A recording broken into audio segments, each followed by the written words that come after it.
자면서 듣는 현대어 불경. 허공장보살경. 바라밀TV. 이와 같이 나는 들었다. 어느 때 부처님께서는 가라저시산의 모니 선인들이 살던 곳에 계시면서 수많은 큰 비구들과 한량없는 아승기겁의 항아 강 모래알수와 같은 보살마하살들과 함께 계셨다. 그들은 모두 다른 불국토에서 모여든 이들이었다. 세존께서는 대중을 위하여 사변제, 세명범행, 악한 업장을 깨뜨리는 다란이경에 대해 말씀하려 하셨다. 그때 서쪽으로 80항아사 수의 세계를 지나면 일체향집이라는 불국토가 있고 그곳에는 승화부장 열애, 은공, 정변지, 명행족, 선서, 세간애, 무상사, 조어장부, 천인사, 불세존이라는 부처님께서 계셔서 대중에게 미묘한 법륜을 굴리고 계셨다. 때마침 그 불국토에는 허공장이라는 보살이 승화부장 열애로부터 설법을 듣고 선정에 들어있다가 갑자기 다른 불국토에 한량없고 끝없는 큰 보살들이 허공으로 솟아올라 동쪽을 향해 가는 것을 보았다. 또한 동쪽 세계에 큰 광명이 비추는 것을 보자 곧 승화부장 열애에게 나아가 엎드려 예배한 다음 100번을 돌고 합장한 채 부처님께 말씀드렸다. 세존이시여, 저는 지금 다른 불국토에 한량없고 끝없는 큰 보살들이 허공으로 솟아올라 동쪽을 향해 가는 것을 보았고 또한 그 동쪽 세계에 큰 광명이 비추는 것을 보았습니다. 무슨 인연으로 이런 일이 있습니까? 원컨대 자세히 설명해 주십시오. 승화부장 열애는 곧 허공장보살에게 대답했다. 선남자여, 여기서 동쪽으로 80항아사 수의 세계를 지나면 하나의 불국토가 있으니 그것을 사바세계라고 한다. 그곳 중생들은 오탁으로 물들어 있다. 또한 그 세계에는 석가모니 열애, 은공, 정변지, 명행족, 선서, 세간애, 무상사, 조어장부, 천인사, 불세존께서 계시는데 그 세존께서는 지금 가라저시산의 선인들이 살던 곳에 머무신다.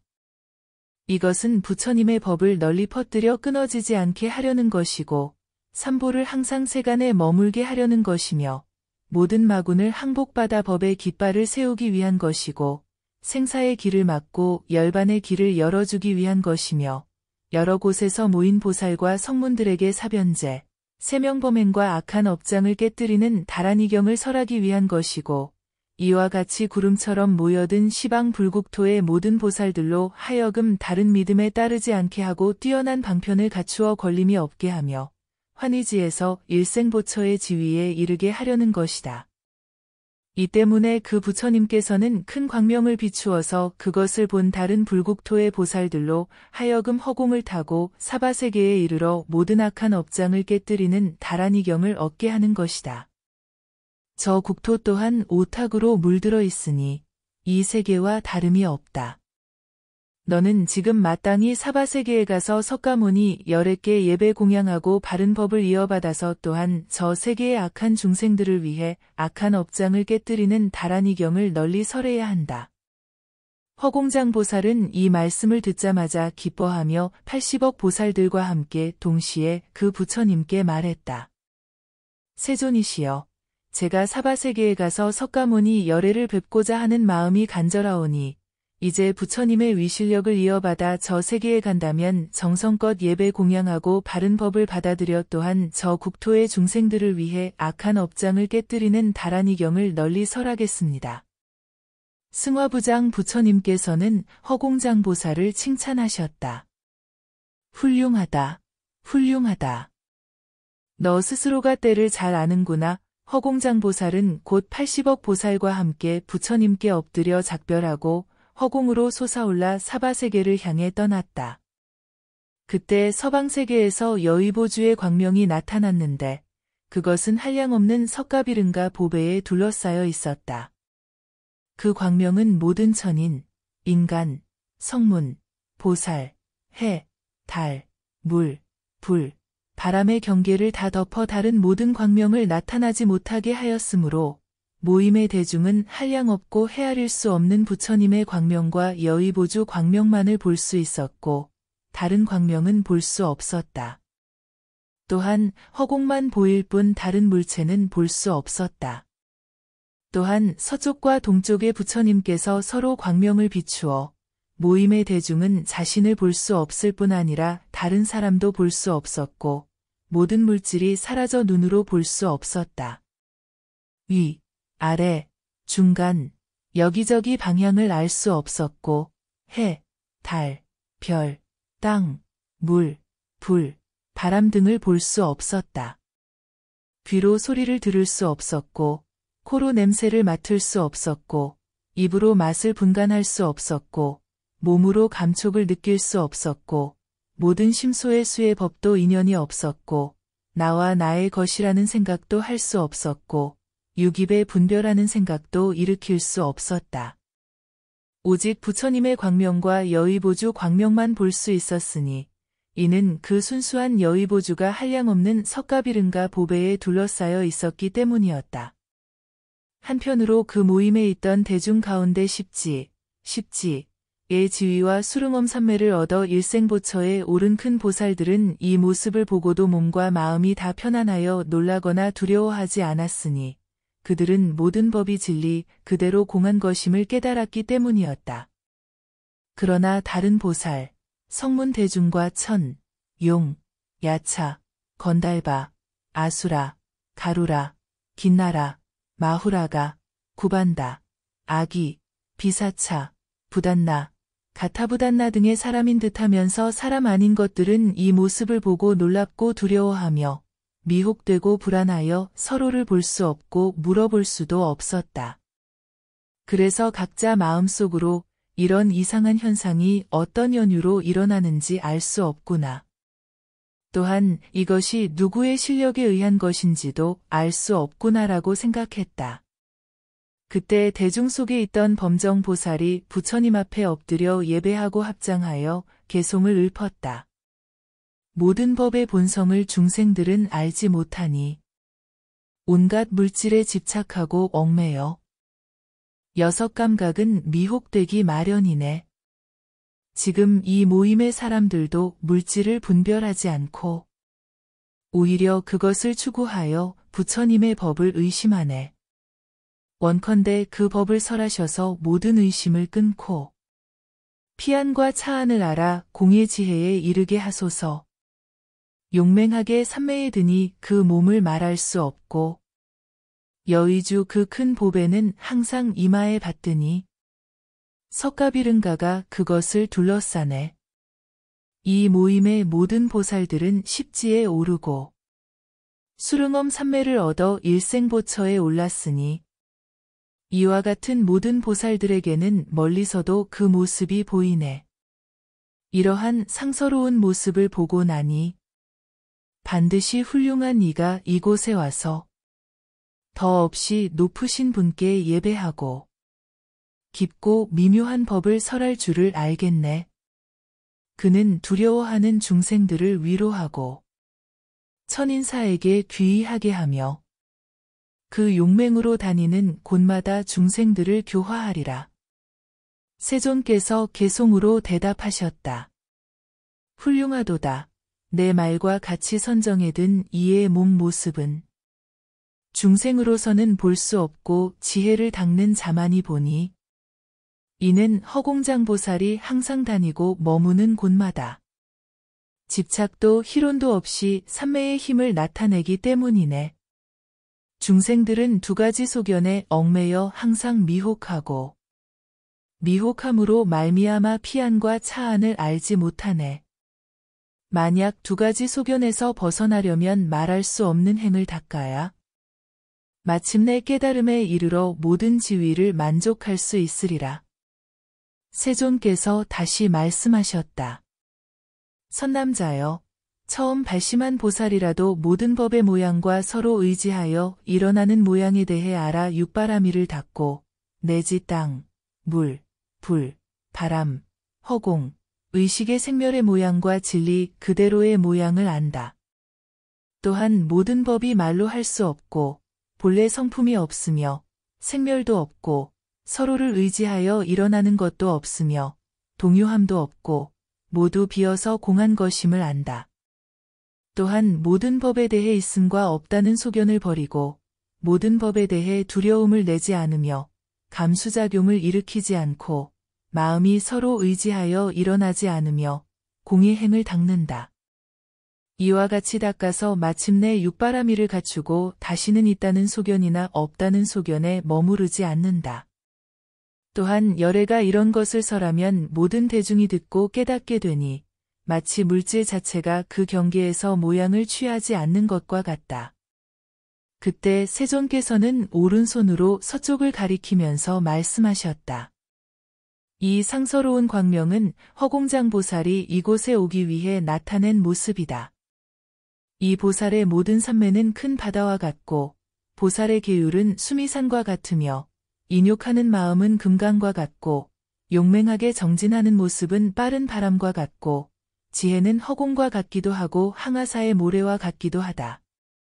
여러 보살 가운데 홀로 뛰어나 마치 큰 깃발과 같고 열반의 길로 나아감은 큰 길잡이와 같다.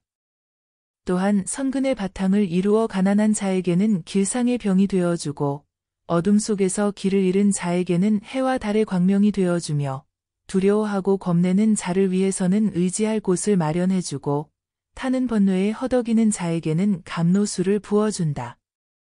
또한 선근의 지팡이 사마열반의 다리를 건너고 하늘에 태어나는 것을 사다리 사마생사의 배를 건너며 대승의 길을 감으로써 모든 비방과 거짓말과 번뇌를 덮어버린다. 또한 모든 외도를 굴복시키는 것이 사자와 같고 모든 견해를 청정하게 하는 것이 빗물과 같으며 번뇌를 부수어 버리는 것이 벼락과 같다. 또한 계율을 깨뜨린 자에게는 약을 주어 선근의 싹이 자라게 하니 봄날의 연못과 같고 계율을 닦는 자에게는 꽃다발과 같이 아름다운 모습을 갖추게 한다. 또한 선악의 행을 나타내는 것이 밝은 거울과 같고 부끄러움이 없는 자를 덮어주는 것이 묘한 의복과 같다. 또한 세 가지 고통과 질병에 허덕이는 자에게는 훌륭한 의사가 되어주고 더위에 지친 자에게는 명월주가 되어주며 피로에 지친 자에게는 쉴 수 있는 평상이 되어준다. 또한 삼매를 갖춤은 태양과 같고 깨달음의 길로 나아감은 큰 황소의 수레와 같으며 선정에 머무름은 청량한 연꽃 연목과 같다. 또한 깨달음의 종자로 바라밀의 열매를 얻고 보살의 십지에 머물러 여의주의 광명을 나타내며 수릉엄 삼매에 들어 금강도로 번뇌의 습기를 끊고 자신의 공덕을 자라나게 하여 모든 마군을 항복받으며 모든 부처님의 공덕에 의지하여 지혜의 보물을 구한다. 이것이 바로 연각이 몸을 의지하는 동굴이고 성문이 광명을 내는 안목이며 삿된 길을 가는 자들이 가야 할 정직한 길이고 지옥, 악이, 축생이 구제받는 곳이며 모든 중생의 가장 훌륭한 복받치고 과거, 미래, 현재 3세의 부처님을 돕는 권속들이 수호하는 법의 성이고 18불공법을 구족하게 장엄하는 부처님의 은밀한 곳이다. 나아가서는 부처님의 지혜를 완전히 성취하여 모든 천인과 사람으로부터 공양을 받을 수 있으니 오직 열애를 제외하고는 그 누구도 따를 자가 없다. 그러므로 너희 대중은 모두 깊은 마음으로 허공장보살을 공경히 맞이하되 힘닿는 대로 미묘한 보배, 깃발, 일산, 꽃, 향, 영락, 가루향, 바르는 향, 의복, 침구를 갖추어 그 공덕을 찬탄해야 한다. 또한 돌을 잘 닦는 등 여러 가지로 장엄하여 존중히 공양해야 하니 이렇게 공양함으로써 너희 대중은 모두 공덕을 성취할 수 있으리라. 그때 모든 대중은 자리에서 일어나 허공장보살의 광명이 나타나는 곳을 향했다. 그리고 기쁜 얼굴과 다정한 눈빛으로 한마음으로 허공장보살을 맞이했다. 한편 다른 보살 마하살, 성문 대중과 하늘, 용, 야차, 건달바, 아수라, 가루라, 긴나라, 마후라가, 구반다, 아기, 비사차, 부단나, 가타부단나 등의 사람인 듯하면서 사람 아닌 존재들은 생각했다. 우리도 저 큰 보살을 맞이해야 할 텐데 가장 묘하고 훌륭한 공양거리를 준비해야 할까? 그때 허공장보살은 신통력으로 사바세계의 모든 더러움을 없애고 산골짜기, 언덕, 기와, 자갈, 가시, 구덩이, 벌판, 바람, 먼지, 구름, 안개 따위를 다 깨끗이 제거했다. 땅을 칠보로 만들고 평평하게 하였으며 한량없는 보배로 나무 숲을 만들어서 가지, 꽃, 과일에서 풍기는 그윽한 향기가 사바세계에 가득하게 했다. 또한 사바세계의 중생들을 모든 고통에서 벗어나게 하고 장님, 벙어리, 부스럼 등 모든 질병을 한꺼번에 제거했다. 원한을 품은 자에게는 자비로운 마음을 내게 하고 지옥, 악이, 축생의 고통에 시달리는 자에게는 그 고통이 사라지게 하고 음식, 의복, 장엄구가 저절로 풍족하게 하여 중생들의 삶이 편안해지고 미묘하고 단정한 몸매와 위엄을 갖추게 했다. 나아가 모든 속박을 제거하여 그 마음이 고요해지고 모든 착한 뿌리에 깊은 환희심을 내게 했다. 또한 삼보에 대해 청정한 믿음을 갖게 하여 모든 대중의 양손에 여의주를 들게 했고 여의주에서 나오는 광명이 온 세계를 비추게 했다. 이와 함께 하늘에서는 하늘 음악이 울려 퍼지고 온갖 보배로운 물건, 즉 보배로운 옷, 꽃다발, 일산, 그릇, 금, 은, 진주, 영락, 푸르고 붉고 흰 연꽃, 침수향, 우두전 단향 등이 빗물처럼 내렸다. 길 양쪽에는 제석천의 궁전과 같은 칠보대가 있었고 그 안에는 아름다운 처녀들이 5가지 음성으로 하늘의 음악을 연주했다. 또한 허공에서는 범천왕의 일산과 같은 백천유순의 칠보관이 부처님의 머리 위를 덮었고 그 내면에는 진주 영락이 달려 있었으며 그 안에서 온갖 음악이 흘러나와 천인과 사람들의 마음을 맑고 부드럽게 했다. 또한 모든 초목과 숲에서 가지, 잎, 꽃, 열매가 미묘한 소리를 냈다. 또한 육바라밀의 법을 설창하여 그 소리를 듣는 사람들은 위없는 도에서 물러서지 않았고 무생법인을 얻는 사람도 있었다. 모든 대중은 허공장보살의 신통 변화를 보고 전에 없던 기쁨을 느껴 생각했다. 저 보살마하살이 이미 이렇게 큰 신통력을 나타냈으니 틀림없이 이 세계에 오실 것이다. 우리는 이제 어떤 자리를 마련하여 그를 공양해야 하는가? 대중이 이렇게 생각할 때 부처님 앞에 땅에서 보배로운 연꽃이 솟아나기 시작했다. 그 줄기는 백은과 같고 잎은 황금과 같고 대는 금강과 같고 열매는 유리와 같고 실처럼 가는 뿌리는 만호와 같았는데 보배 구슬로 장엄되어 있었고 꽃술은 파리와 같았다. 그 연꽃은 가로세로 백류순에 펼쳐져 있었고 그 주위에는 80억 개의 보배 연꽃이 둘러싸고 있었다. 그때 허공장보살은 호련히 보배 연꽃 위에 결가부좌하고 앉아 있었고 그의 이마 위에는 한량없는 석가비름과 보배에 둘러싸인 여의보주가 있었다. 80억 보살은 각기 다른 연꽃 위에 앉았다. 그때 미륵보살이 개송을 읊어 야광보살에게 물었다. 옛날부터 보아온 것에 의하면 어떠한 보살이라도 부처님을 뵙고 친견할 때에는 먼저 공경이 주위를 돌고 머리 조아려 예배한 뒤에야 한쪽에 물러나 앉는 법이거늘 어찌하여 이 보살은 큰 신통력을 나타내기만 하고 보살의 예절은 닦지 않은 채 보배로운 연꽃 위에 앉아 있는가? 야광보살이 또한 개송으로 대답했다. 이 지혜로운 보살은 깊고 묘한 법에만 머물고 망령된 생각에 의지하지 않았기에 이제 이곳에 와서 세존을 뵙는 것이오. 이에 미륵보살은 다시 개송으로 물었다. 만약 중생이라는 생각도 없고 모든 법의 모습도 보지 않고 그 마음이 항상 안정되어 진리 그대로의 법에 머문다면 어찌하여 신통력을 나타내는가? 원컨대 이 의혹을 풀어 연설해 주시오. 야광보살 역시 개송으로 대답하였다. 지금의 보살이야말로 용맹하게 방편에 들었으니 중생들을 교화시키기 위해 이러한 신통의 힘을 나타낸 것이오.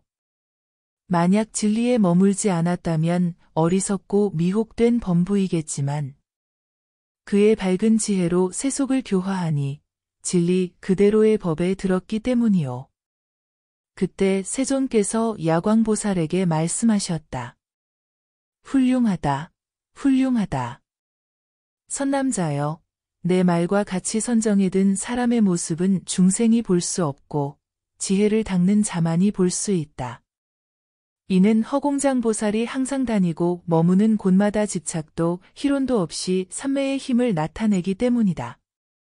중생들은 두 가지 소견에 얽매여 항상 미혹하고 미혹함으로 말미암아 피안과 차안을 알지 못한다. 만약 두 가지 소견에서 벗어나려면 말할 수 없는 행을 닦아야만 마침내 깨달음에 이르러 모든 지위를 만족하게 할 수 있다.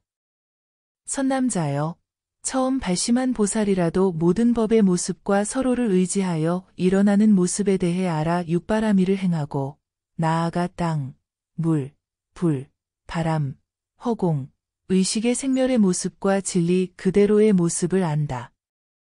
또한 모든 법이 말로 할 수 없고 본래 성품이 없으며 생멸도 없고 서로를 의지하여 일어나는 것도 없으며 동요함도 없고 모두 비어서 공한 것임을 안다.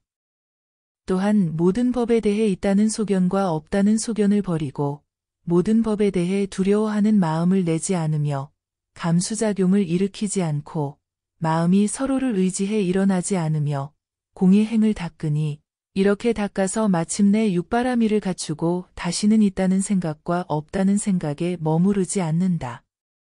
또한 열애가 이런 것을 설하면 모든 대중이 듣고 깨닫게 되니 마치 물질 자체가 그 경계에서 모양을 취하지 않는 것과 같다. 그때 세존께서는 오른손으로 서쪽을 가리키면서 말씀하셨다. 이 상서로운 광명은 허공장보살이 이곳에 오기 위해 나타낸 모습이다. 이 보살의 모든 삼매는 큰 바다와 같고 보살의 계율은 수미산과 같으며 인욕하는 마음은 금강과 같고 용맹하게 정진하는 모습은 빠른 바람과 같으며 지혜는 허공과 같기도 하고 항아강의 모래와 같기도 하다. 여러 보살 가운데 홀로 뛰어나 마치 큰 깃발과 같고 열반의 길로 나아감은 큰 길잡이와 같다. 또한 선근의 바탕을 이루어 가난한 자에게는 길상의 병이 되어주고 어둠 속에서 길을 잃은 자에게는 해와 달의 광명이 되어주며 두려워하고 겁내는 자를 위해서는 의지할 곳을 마련해주고 타는 번뇌에 허덕이는 자를 위해서는 감로수를 부어준다. 또한 선근의 지팡이 사마열반의 다리를 건너고 하늘에 태어나는 것을 사다리 사마생사의 배를 건너며 대승의 길을 감으로써 모든 비방과 거짓말과 번뇌를 덮어버린다. 또한 모든 외도를 굴복시키는 것이 사자와 같고 모든 견해를 청정하게 하는 것이 빗물과 같으며 번뇌를 부수어 버리는 것이 벼락과 같다. 또한 계율을 깨뜨린 자에게는 약을 주어 선근의 싹이 자라게 하니 봄날의 연못과 같고 계율을 닦는 자에게는 꽃다발처럼 아름다운 위엄을 갖추게 한다. 또한 선악의 행을 나타내는 것이 밝은 거울과 같고 부끄러움이 없는 자를 덮어주는 것은 묘한 의복과 같다. 또한 세 가지 고통과 질병에 허덕이는 자에게는 훌륭한 의사가 되어주고 더위에 지친 자에게는 명월주가 되어주며 피로에 지친 자에게는 쉴 수 있는 평상이 되어준다. 또한 삼매를 갖춤은 태양과 같고 깨달음의 길로 나아감은 큰 황소수레와 같으며 선정에 머무름은 청량한 연꽃 연못과 같다. 또한 깨달음의 씨앗으로 바라밀의 열매를 얻고 보살의 식지에 머물러 여의주의 광명을 나타내며 수릉엄 삼매에 들어 금강도로 번뇌의 습기를 끊고 자신의 공덕을 자라나게 하여 모든 마군을 항복받으며 모든 부처님의 공덕에 의지하여 지혜의 보물을 구한다. 이것이 바로 연각이 몸을 의지하는 동굴이고 성문이 광명을 내는 눈이며 삿된 길을 다니는 자들이 가야 할 바른 길이고 지옥, 악이, 축생이 구제받는 곳이며 모든 중생에 더 없는 공덕 바치고 과거, 미래, 현재 3세의 부처님을 돕는 권속들이 수호하는 법의 성이고 18불공법을 구족하게 장엄하는 부처님의 비밀한 곳이다. 나아가 부처님의 지혜를 완전히 성취하여 모든 천인과 사람으로부터 공양을 받을 수 있으니 오직 열애를 제외하고는 따를 자가 없다. 그러므로 너희 대중은 깊은 마음으로 허공장보살을 공경히 맞이하되 힘닿는 대로 미묘한 보배, 깃발, 일산, 꽃, 향, 영락, 가루향, 바르는 향, 의복, 침구를 갖추어서 그 공덕을 찬탄해야 한다. 또한 돌을 잘 닦는 등의 온갖 것으로 장엄하여 존중히 공양해야 하니 이렇게 공양함으로써 너희 대중은 공덕을 성취할 수 있으리라. 그때 모든 대중은 자리에서 일어나 허공장보살의 광명이 나타나는 곳을 향했다. 그리고 기쁜 얼굴과 다정한 눈빛으로 한마음으로 허공장보살을 맞이했다. 한편 다른 보살마하살, 성문대중과 천, 용, 야차, 건달바, 아수라, 가루라, 긴나라, 마후라가, 구반다, 아기, 비사차, 부단나, 가타부단나 등의 사람인 듯 하면서 사람 아닌 존재들은 생각했다. 우리도 저 큰 보살을 맞이해야 할 텐데 가장 묘하고 훌륭한 공양거리를 준비해야 할까? 그때 허공장보살은 신통력으로 사바세계의 모든 더러움을 없애고 산골짜기, 언덕, 기와, 자갈, 가시, 구덩이, 벌판, 바람, 먼지, 구름, 안개 등을 깨끗이 제거했다. 땅을 칠보로 만들고 평평하게 하였으며 한량없는 보배로 나무 숲을 만들어서 가지, 꽃, 과일에서 풍기는 향기가 온 세계에 가득하게 했다.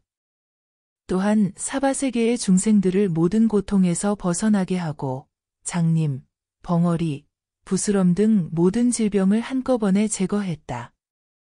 원한을 품은 자에게는 자비심을 내게 하고 지옥, 악이, 축생의 고통에 시달리는 자에게는 그 고통이 사라지게 하고 음식, 의복, 장엄구가 저절로 풍족하게 하여 중생들의 삶이 편안해지고 미묘하고 단정한 몸매와 훌륭한 위엄을 갖추게 했다.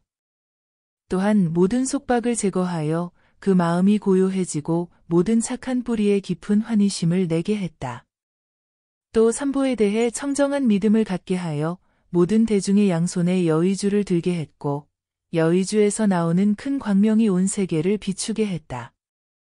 이와 함께 하늘에서는 하늘 음악이 울려 퍼지고 보배로운 옷, 꽃다발, 일산, 그릇, 금, 은, 진주, 영락, 푸르고 붉고 흰 연꽃, 침수향, 우두전단향 등 여러 보배로운 물건이 빗물처럼 내렸다. 길 양쪽에는 제석천의 궁전과 같은 칠보대가 있었고 그 안에는 아름다운 처녀들이 5가지 음성으로 하늘 음악을 연주했다. 또한 허공에서는 범천왕의 일산과 같은 백천유순의 칠보관이 부처님의 머리 위를 덮었는데 그 내면에는 진주 영락이 달려 있었고 그 안에서 온갖 음악이 흘러나와 천인과 사람들의 마음을 맑고 부드럽게 했다. 또한 온 땅의 초목과 숲에서 가지, 잎, 꽃, 열매가 미묘한 소리를 냈다. 또한 육바라밀의 법을 설창하여 그 소리를 듣는 자들은 위없는 도에서 물러서지 않았고 무생법인을 얻는 자도 있었다. 모든 대중은 허공장보살의 신통 변화를 보고 전에 없던 기쁨을 느끼며 생각했다. 저 보살마하살이 이미 이렇게 큰 신통력을 나타냈으니 곧 이 세계에 오는 것은 틀림없다.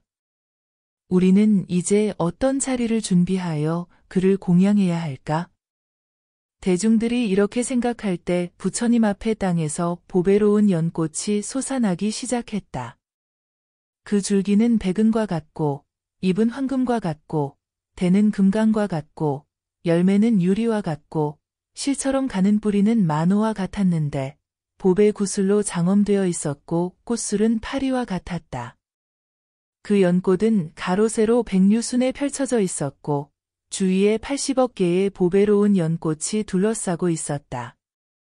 그때 허공장 보살이 호련히 그 보배 연꽃 위에 결가부조하고 앉아 있었고 그의 이마 위에는 한량없는 석가비름과 보배에 둘러싸인 여의보주가 있었다. 80억 보살은 각기 다른 보배 연꽃 위에 앉았다. 그때 미륵보살이 개송을 읊어 야광보살에게 물었다. 예부터 보아온 것에 따르면 어떤 보살이라도 부처님을 뵙고 친견할 때에는 먼저 공경히 주위를 돌고 머리를 숙여 예배한 뒤에야 한쪽에 물러나 앉는 법이거늘 어찌하여 이 보살은 큰 신통력을 나타내기만 하고 보살의 예절은 닦지 않은 채 보배 연꽃 위에 앉아 있는가? 야광보살이 또한 개송으로 대답했다.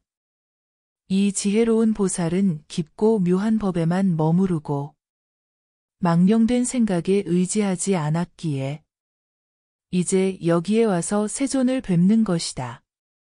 미륵보살은 다시 개송으로 물었다. 만약 중생이라는 생각도 없고 모든 법의 모습도 보지 않고 마음이 항상 안정되어 진리 그대로의 법에 머문다면 어찌하여 신통력을 나타내는가? 원컨대 이 의혹을 풀어 설명해 주시오. 야광보살이 다시 개송으로 답했다. 지금의 보살이야말로 용맹하게 방편에 들었으니 중생들을 교화시키기 위해 신통력을 나타낸 것이다.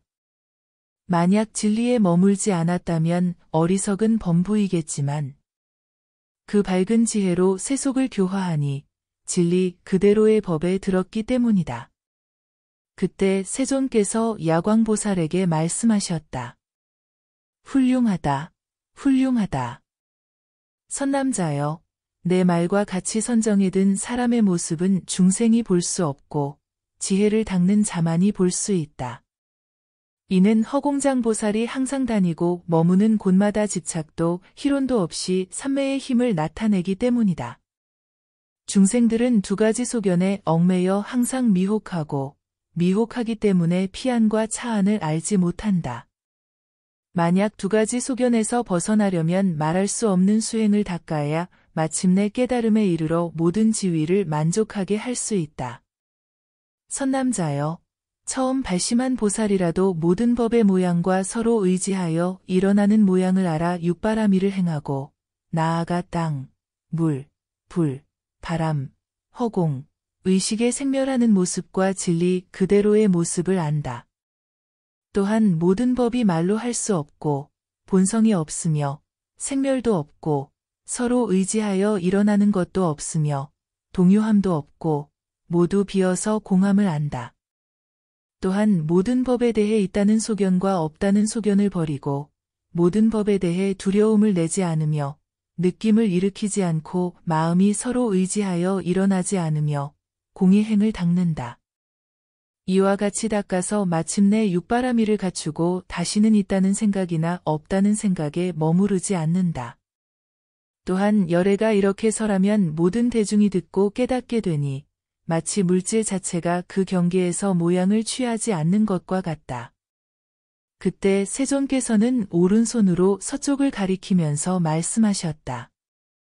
이 상서로운 광명은 허공장 보살이 이곳에 오기 위해 나타낸 모습이다. 이 보살의 모든 삼매는 큰 바다와 같고 보살의 계율은 수미산과 같으며 인욕하는 마음은 금강과 같고 용맹하게 정진하는 모습은 빠른 바람과 같고 지혜는 허공과 같기도 하고 항아 강모래와 같기도 하다. 여러 보살 가운데 홀로 뛰어나 마치 큰 깃발과 같고 열반의 길로 나아감은 큰 길잡이와 같다. 또한 선근의 바탕을 이루어 가난한 자에게는 길상의 병이 되어주고 어둠 속에서 길을 잃은 자에게는 해와 달의 광명이 되어주며 두려워하고 겁내는 자를 위해서는 의지할 곳을 마련해주고 타는 번뇌에 허덕이는 자에게는 감로수를 부어준다. 또한 선근을 지팡이 사마열반의 다리를 건너고 하늘에 태어나는 것을 사다리 사마생사의 배를 건너며 대승의 길을 감으로써 모든 비방과 거짓말과 번뇌를 덮어버린다. 또한 모든 외도를 굴복시키는 것이 사자와 같고 모든 견해를 청정하게 하는 것이 빗물과 같으며 번뇌를 부수어 버리는 것이 벼락과 같다. 또한 계율을 깨뜨린 자에게는 약을 주어 성근에 싹이 자라게 하니 봄날의 연못과 같고 계율을 닦는 자에게는 꽃다발처럼 아름다운 위엄을 갖추게 한다. 또한 선악의 행을 나타내는 것이 밝은 거울과 같고 부끄러움이 없는 자를 덮어주는 것이 묘한 의복과 같다. 또한 세 가지 고통과 질병에 허덕이는 자에게는 훌륭한 의사가 되어주고 더위에 지친 자에게는 명월주가 되어주며 피로에 지친 자에게는 쉴 수 있는 평상이 되어준다. 또한 삼매를 갖춤은 태양과 같고 깨달음의 길로 나아감은 큰 황소수레와 같으며 선정에 머무름은 청량한 연꽃 연못과 같다. 또한 깨달음의 씨앗으로 바라밀의 열매를 얻고 보살의 십지에 머물러 여의주의 광명을 나타내며 수릉엄 삼매에 들어 금강도로 번뇌의 습기를 끊고 자신의 공덕을 자라나게 하여 모든 마군을 항복받으며 모든 부처님의 공덕에 의지하여 지혜의 보물을 구한다. 이것이 바로 연각이 몸을 의지하는 동굴이고 성문이 광명을 내는 안목이며 삿된 길을 가는 자들이 가야 할 바른 길이고 지옥, 악이, 축생이 구제받는 곳이며 모든 중생에 더 없는 공덕 바치고 과거, 미래, 현재 3세의 부처님을 돕는 권속들이 수호하는 법의 성이고 18불공법을 구족하게 장엄하는 부처님의 은밀한 곳이다. 나아가서는 부처님의 지혜를 완전히 성취하여 모든 천인과 사람으로부터 공양을 받을 수 있으니 오직 열애를 제외하고는 따를 자가 없다.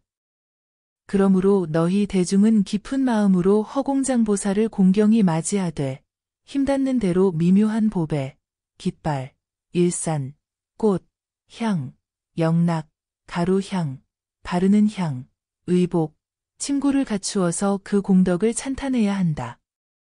또한 돌을 잘 닦는 등의 온갖 것으로 장엄하여 존중히 공양해야 하니 이렇게 공양함으로써 너희 대중은 모두 공덕을 성취할 수 있으리라. 그때 허공장보살은 부처님께 여쭈었다. 세존이시여, 지금 이 세계는 중생들이 오탁으로 물들어 있습니다. 어떤 방편으로 불사를 일으켜야 합니까? 세존께서는 허공장보살에게 대답하셨다. 선남자여, 저 허공을 보라. 허공은 본래 성품이 청정하여 탐욕도 성냄도 어리석음도 없다. 바람과 티끌로 잠시 더러워지더라도 곧 맑은 해와 달과 별을 보게 된다. 선남자여, 열애는 이미 오래전부터 가장 으뜸인 공의 이치에서 자제함을 얻어 모든 법에 대해 탐욕도 성냄도 어리석음도 없고 속박도 해탈도 없이 본래 성품 그대로 청정하다. 저 중생들은 다만 객진번뇌의 장애로 깨닫지 못할 뿐이다. 열애는 그들을 위해 자비로운 마음으로 방편의 법을 설하여 번뇌를 제거해주고 지혜의 눈을 열어주어 열애가 비추는 청정한 해와 달과 별의 광명을 보게 한다. 나아가서는 현재의 모든 중생으로 하여금 그 깊고 미묘한 사념처의 법과 팔정도의 법을 얻어 안락하게 머물게 하고 또한 속히 위없는 깨달음의 마음을 일으켜 대자대비한 마음을 얻게 하며 18불공법을 갖추어 모든 지혜를 성취하게 한다. 그러므로 선남자여, 열애가 세상에 나타나면 어리석은 중생뿐 아니라 모든 보살, 연각, 성문대중을 성숙시키는 것이다. 선남자여, 문론이 허공을 눈에 의지하여 관찰해야 하는가? 눈의 의식이나 감촉에 의지하여 관찰해야 하는가? 허공장보살이 대답했다. 그렇지 않습니다. 세존이시여. 부처님께서 다시 말씀하셨다. 선남자여, 그렇다면 안으로 눈의 감촉을 일으킨 인연으로 일어난 세 가지 느낌, 즉 바깥 경계의 괴로움과 즐거움 그리고 괴로움도 즐거움도 아닌 것에 의지하여 허공을 관찰해야 하는가? 허공장보살이 말했다. 그렇지 않습니다. 세존이시여. 부처님께서 말씀하셨다. 선남자여, 눈만이 아니라 귀, 코, 혀, 몸, 의식 또한 그러하다. 지금 중생들은 허공에 의지하고 허공은 중생에 의지하고 있다. 허공장보살이 말했다. 그렇습니다. 세존이시여, 서로 의지한다면 각각 경계를 짓는 것이고 각각 경계를 짓지 않는다면 모든 법이 다 공할 뿐입니다. 모든 법이 공하다면 진리 그대로의 법에 의지하는 것입니다. 세존이시여, 마치 허공이 파괴도 성취도 없고 기억도 분별도 없고 움직임도 흔들림도 없고 사랑도 미움도 없고 싹도 씨앗도 없고 과보도 업보도 없어 언어와 문자를 떠난 것과 같이 모든 법도 그러합니다. 만약 보살이 이렇게 안다면 모든 법의 본성을 잘 알아 무생법인을 얻었다고 합니다. 허공장보살은 곧 다음과 같은 다라니를 읊었다. 아누나아비 바라사 마 누사야 시나시나사나비 마 모니아라아나야바라 구아가 바네바 수비 비나야 수샤샤바 샤나마샤나다 타 마나말도범 비사 샤마지다나기 려샤암 부싱슈사 니 사바하. 그때 세존께서는 다시 허공장보살에게 말씀하셨다. 훌륭하다, 훌륭하다. 그대가 지금 설한 이 무진항복사자분 신다라니를 모든 중생이 목숨이 다하여 마지막 의식만이 남았을 때 외우면 모든 무거운 번뇌와 악업을 다 태워 없애고 그들로 하여금 청정한 불국토에 왕생하게 하느니라. 선남자여, 이제 그대는 이와 같이 한량없는 중생들을 성숙시키고 또 한량없는 불국토의 도시와 촌락에 사는 모든 중생을 위해 갖가지 모습을 나타내는 동시에 그 근기에 따라 갖가지 법을 설하되 대승의 경전을 설하기도 하고 깊은 법문으로 교화하기도 한다. 또한 사문 전달아, 바라문 전달아, 찰리 전달아, 비사 전달아, 수다라 전달아와 같은 이들이 저지른 무거운 죄를 다 소멸시켜주니 그대는 착한 법을 잘 세우고 증장하게 하는구나. 그때 세존께서는 개송으로 말씀하셨다. 중생들의 모든 탐욕과 다툼은 감각으로 말미암아 일어나므로 그 감각을 다 수습하면 문득 해탈에 이르리라. 그때 열애께서는 이 경전의 법을 널리 설하셨고 10,000명의 천인들이 무생법인을 얻고 다른 한량없는 천인들이 다라니를 깨닫고 인욕을 깨닫고 보살의 십지에서 각각 근기에 따라 더욱 정진하였다. 그때 세존께서는 아난과 미륵보살에게 말씀하셨다. 너희도 이 경전을 공경히 받들어 지녀라. 이에 아난과 미륵보살이 자리에서 일어나 오른쪽 어깨를 드러내고 꿇어앉아 합장하고 부처님께 여쭈었다. 세존이시여, 저희도 이 미묘한 경전을 받들어 지니겠으니 이 경의 이름을 가르쳐 주십시오. 부처님께서 말씀하셨다. 이 경은 모든 죄를 다 참회하는 다라니경이라고도 하고 헤아릴 수 없는 방편의 지혜로 모든 중생을 구제하는 경이라고도 하고 모든 중생의 소원을 여의주처럼 만족하게 하는 경이라고도 하고 허공장보살경이라고도 한다. 그리고 아나나, 어떤 선남자 선여인이 아무리 오랫동안 위없는 깨달음을 향한 마음을 내어 한량없는 백천 아승기겁 동안 육바라미를 수행하고 시방세계 모든 부처님께 한량없는 아승기 항아사겁 동안 갖가지 공양을 하더라도 이 허공장보살경을 독송하거나 베껴 쓰거나 남에게 설명하거나 허공장보살의 이름을 부르는 이의 공덕에 비해 100분, 1000분, 내지 100천만억 분의 1에도 미치지 못하고 계산이나 비유로도 비교할 수 없다. 마땅히 이와 같이 알아서 받들어 지녀야 한다. 아난과 미륵보살이 함께 말했다.